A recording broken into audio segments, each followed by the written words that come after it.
E essa 16ª rodada do Campeonato Brasileiro ficou marcada, além da despedida do Fred, sobre um protesto feito por jogadores em vários jogos da Série A do Campeonato Brasileiro. Quem traz todos os detalhes e até a opinião dele sobre esse protesto dos jogadores contra uma lei, quem fala é ele, Deola, goleiro, atualmente jogando no América e sabe muito dessa questão e vai falar aqui nesse Onda Esportiva. Fala, Deola, boa noite.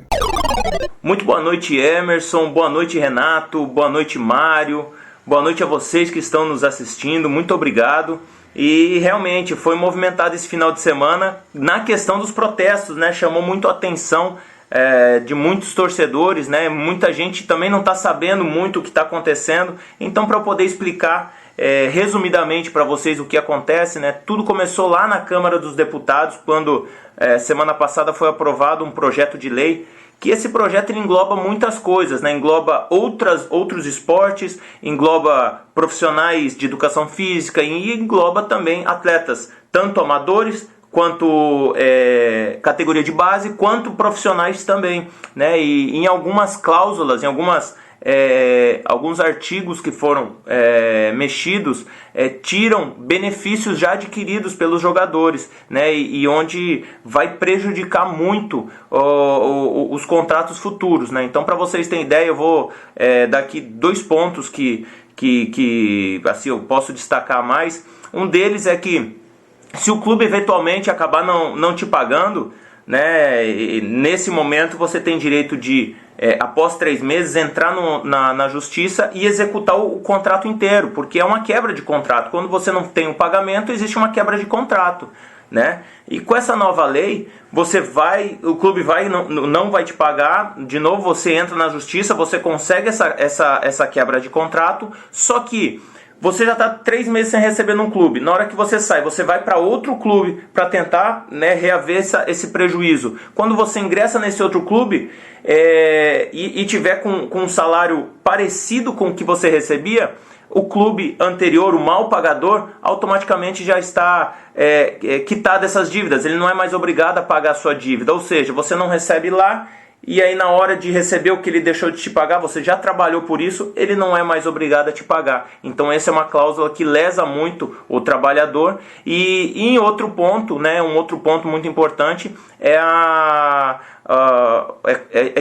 eles tiraram a premiação, né, e as luvas, né, chamadas prêmio por assinatura, né, eles tiraram da Justiça do Trabalho, eles tiraram da esfera trabalhista, né? Ou seja, aí você pode olhar, mas é um valor que você recebe para assinar, sim, mas é que abrem brechas nos contratos para que o clube reduza o valor do salário e o restante do salário ele complemente com essas bonificações. E aí, ou seja, o seu salário é reduzido e na hora que ele vai te pagar e na hora que você entra para cobrar os seus direitos, você só vai poder entrar para cobrar sobre o salário, que já foi reduzido, e não o valor total, que aí ele coloca como se fosse uma bonificação, né? Então essa é uma brecha que abre na lei para que o mal pagador prevaleça, né? E na questão até de tributação, né? Os jogadores têm que emitir, eles recebem CLT, uma parte CLT, então os clubes têm que pagar impostos, né, sobre CLT. Você que tem uma empresa, você sabe quanto é oneroso você ter uma pessoa CLT. E por outro lado a gente também tem um contrato de imagem, que aí sim o jogador emite nota, o jogador paga imposto desse valor, né? Então onera menos para os clubes, e aí para os jogadores é um pouco tem que pagar esse imposto da mesma forma, né? Então não tem né, nenhum valor ilícito que é pago, né? Então só que dessa forma você acaba tendo agora um valor a receber fora dos seus benefícios trabalhistas, né? Então tem outros pontos, né, mas eu destaco esses 2 para vocês entenderem um pouco mais o que foi esse projeto.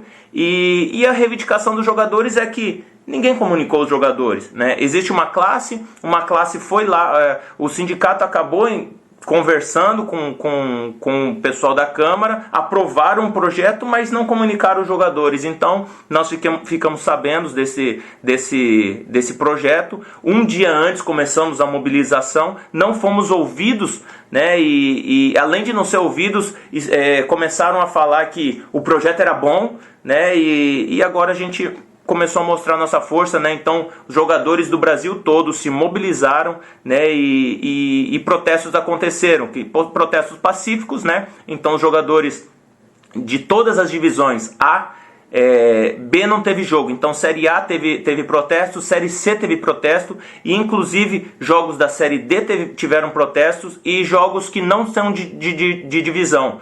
No Rio Grande do Sul, na segunda divisão do Gaúcho teve protesto, e na segunda divisão do Campeonato Baiano também teve manifestação. Então isso mostra que os jogadores estão unidos por uma boa causa, tá bom?